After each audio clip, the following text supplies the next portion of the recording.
Hello everyone, I'm Alex, and today I'll guide you through some essential tips in Train Station 3, from smart resource management to doing the right upgrades early on. These tips will save you time and help you avoid common mistakes. And catch the redeem codes that will appear in the left corner during the video. It depends when you're watching this, but might be still available, so get the advantage. So whether you're just doing your first steps or trying to make sense of all those factories and depots, stick around, because these are the tips that could make or break your station. Let's jump right in. Tip number 1. Focus on one contract at a time. Contracts are your main source of income, parts, and experience. As a beginner, don't waste time sending random trains in all directions. Tap on the Contracts tab that shows the goods required to build the materials and prioritize this needed. As you progress through the eras, you'll often unlock multiple contracts at once. For example, if a contract requires 200 wooden tables, check what materials are needed to build them and gather those materials first. Jumping between contracts too early will flood your storage with materials from different contracts, many of which you can't use right away. You'll quickly run out of space and hit a bottleneck. When your storage is full, you won't be able to accept new deliveries or complete ongoing contracts unless you upgrade the storage or delete some valuable resources. So focus, finish a contract, and then move on. And here's a clever workaround. If you run out of space, send partial deliveries to active contracts. For example, if a contract needs 300 hammers and you only have 5, send them anyway. This clears up space without deleting materials. Sure, you'll lose a bit of fuel on that delivery, but it's better than wasting the resources entirely, but it's something to use as a last option. Tip number 2. Upgrade your trains. Don't just collect. It's tempting to collect every train that looks cool, and you'll have the time to get all of this. But early on, you're better off upgrading a few key trains. Why? Because the higher the level of a locomotive, the better it performs in key stats like pulling power, wagon capacity, and fuel consumption. Upgraded locomotives not only move faster and carry more, they also use less fuel over time, which becomes critical for long-distance contracts or events. And the best ones? Their stats scale up more efficiently the higher you upgrade them, making them worth investing in long term.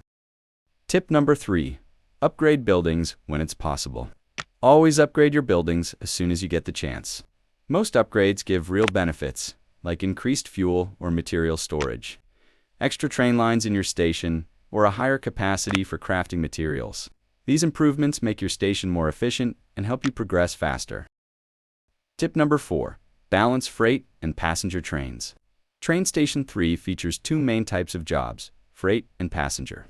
While freight contracts are great for earning coins through cargo deliveries, passenger trains are just as powerful, sometimes even better.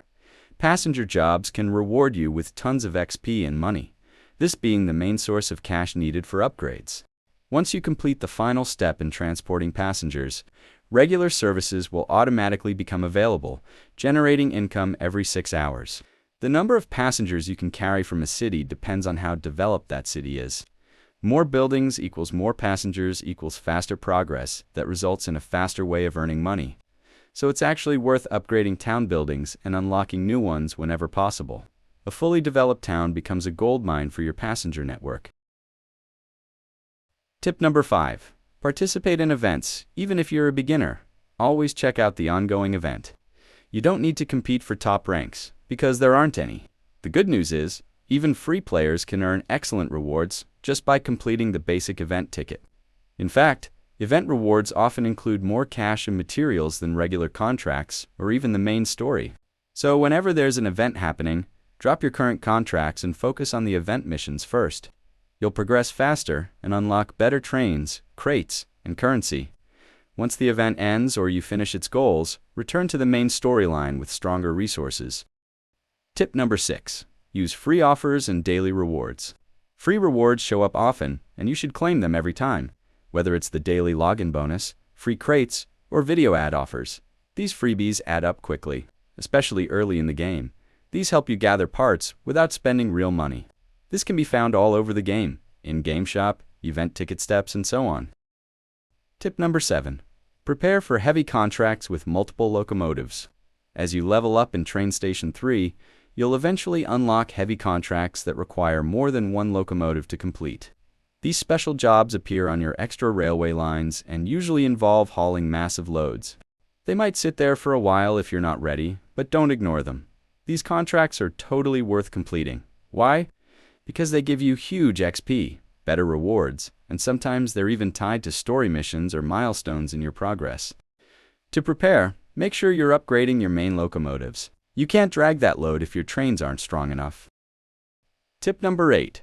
Optimize your wagon depot. Your wagon depot is just as important as your locomotives. Always try to supply your yard with as many wagons as your capacity allows. Stronger wagons paired with high-capacity locomotives can carry more goods in fewer trips. For example, instead of sending 2 trains that each consume 20 fuel, you could send just 1 fully loaded train and save on resources.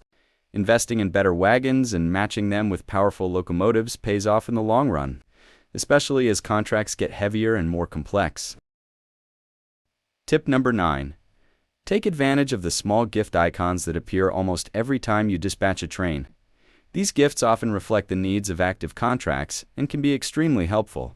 For example, if you're just 10 hammers short of completing a contract, but don't want to produce a full stack of 200, these small rewards can give you exactly what you need, saving both time and resources.